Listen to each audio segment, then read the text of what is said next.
ചന്ദ്രന്റെ ചങ്ങയുടെ ചില നേരത്തെ സ്വഭാവം എനിക്ക് തീരെ പിടിക്കുന്നില്ല കേട്ടോ. നിന്റെ പെങ്ങളെ അവന് കെട്ടിച്ചു കൊടുക്കണ്ട. എന്നാ ചന്ദ്രന്റെ പെങ്ങളെ കെട്ടിച്ചു കൊടുക്ക്. അതിന് സുധയുടെ കല്യാണം കഴിഞ്ഞു പോയില്ലേ? ഓഹോ, കഴിഞ്ഞില്ലായിരുന്നു കെട്ടിച്ചു കൊടുക്കുവോ? അവക്കും അവനും ഇഷ്ടമാണെ കെട്ടിച്ചു കൊടുക്കും. എന്താ വിരോധമുണ്ടോ? പോടുന്നു. എന്നാലും എനിക്ക് കെട്ടിച്ചേരില്ലേ, മനസ്സിലായിക്കോളും. ഇപ്പോളെ കെട്ടിയോണല്ലോ. എന്താ സുന്ദരൻ, എന്ത് പറഞ്ഞാലും വിളിക്കും. ശാപം കയറാ പട്ടി. എന്ത് ചെയ്യാനാടാ, പറ്റിപ്പോയില്ലേ? നീ വിഷമിക്കണ്ട, അവളെ നിനക്ക് കെട്ടിച്ചേരാ. ചന്ദ്രേട്ട സീരിയസ് ആയിട്ട് പറയാം. പിന്നെ അല്ലാതെ ഇനിയേ നടക്കൂ. പിന്നെ പക്ഷെ അടുത്ത ജന്മത്തില് അന്ന് നീ കുറച്ചുകൂടെ ബുദ്ധിയും ബോധമുള്ള ആളായിട്ട് ജനിക്കണം. പിന്നെ ഇത്ര തടിയും പാടില്ല, കുറച്ചുകൂടെ സൗന്ദര്യം വേണം. പുളിച്ച തെറിയാൻ പറയും. നോക്കി കണ്ട് കയറിടാ. ദേ വന്നു കൂട്ടുകാരൻ.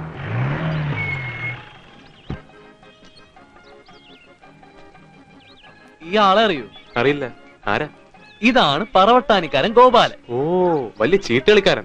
അതെ ഗോപാല, ഭയങ്കരന്. നിന്നെ പോലെ തന്നെ ചീട്ട് വന്ന് കേറും കയ്യില്. ഹലോ. കേട്ടിട്ടുണ്ട്. ഞാനും കേട്ടിട്ടുണ്ട്. ബോംബെയിലായിരുന്നു ഞാൻ. ആ, മൂപ്പരൊരു ക്ലബ്ബ് തുടങ്ങാൻ പോവാ. ഷെയർ ആയിട്ട് തുടങ്ങിയാലോടാ. നമ്മൾ രണ്ടാളുണ്ടെങ്കിൽ കാശ് വാരാം നമുക്ക്. അയ്യോ, ഞാനില്ല. ലോറി ബിസിനസ് തന്നെ നോക്കി നടത്താൻ സമയമില്ല. നിങ്ങൾ രണ്ടാളും കൂടെ തുടങ്ങി, ഞാൻ അവിടെ നിന്ന് കളിക്കാം. എന്താ പോരെ?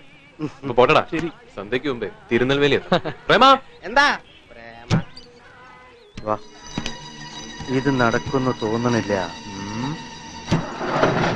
സാരമില്ല, ഞാൻ വേറെ വഴി കണ്ടോളാം.